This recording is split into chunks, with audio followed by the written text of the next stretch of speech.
I think it's important that we leave a way out for Putin from this crisis. Are you ready? Sir, yes. If we trap him in a corner and he feels his whole existence is at threat as leader of the Russian regime, then that is a very dangerous time for us all. I mean, just look at how absurd this is. He's saying, correctly, that if you push Russia into a corner, it's not really wise. It's dangerous. It's dangerous for Europe. It's dangerous for everybody. They have 6,000 nuclear weapons. It's a nuclear power. You don't want to put them into a corner. Well, that's what you've been doing. That's what you've been deliberately doing, knowingly doing, completely conscious of the risks.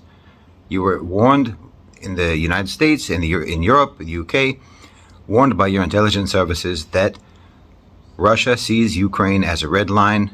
Ukraine joining NATO is a red line. They see it as an existential threat to Russia. You've been knowing that for 14 years.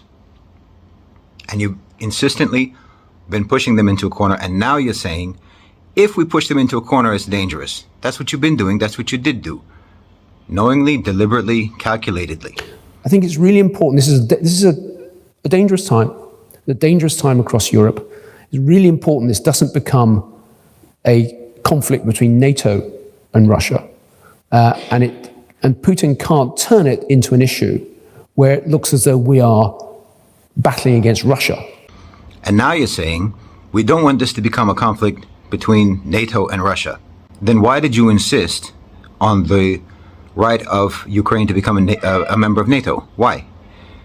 Because it would immediately be a military conflict. None of you want to send troops. You don't want to send troops. You don't want to send fighter jets. You don't want to have a no-fly zone, because that will immediately become a military conflict between European countries, between NATO and Russia. Well, if you allowed Ukraine to become a member of NATO, then it would be. You would have to do that. You would have to send troops. You would have to send fighter jets. You would have to have a no-fly zone. You would have to do all of the things that you don't want to do now if you let Ukraine into NATO. But you don't want to do those things, which means you don't want Ukraine to be in NATO. If you had just said that from the beginning, then you wouldn't have this problem, because that is precisely the thing that Russia has always opposed and has always let you know is a red line for them. And it's the exact same thing, that one precise thing, that the West, that the US refused to negotiate prior to this conflict. We can talk about everything, but we will not talk about the possibility, it's completely off the table, that Ukraine will be just a neutral country and not a member of NATO. We're not going to even discuss that. We have to continue to hold out the future possibility of Ukraine joining NATO. When the reality is, none of you want to go to war with your own troops, with your own fighter jets, against Russia for the sake of Ukraine. So you don't want them to be NATO. You don't want to be obliged to go to war with your troops and your fighter jets against Russia. Correctly, you shouldn't want to, but you don't want to do it.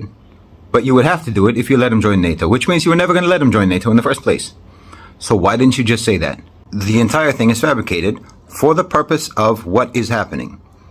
What is happening now is what they wanted to have happen, because it was easily averted, could easily have been avoided. Everybody knows how to avoid it. Everyone knew how to avoid it for the last 14 years.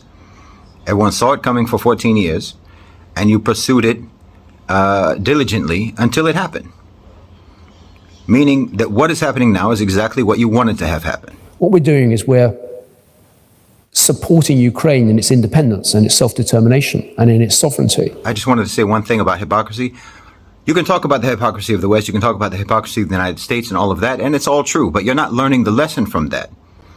To say, well, you didn't care about national sovereignty when you invaded Iraq, you didn't care about national sovereignty and independence when you invaded Afghanistan or any of the other places, you didn't care about it then, why do you care about it now?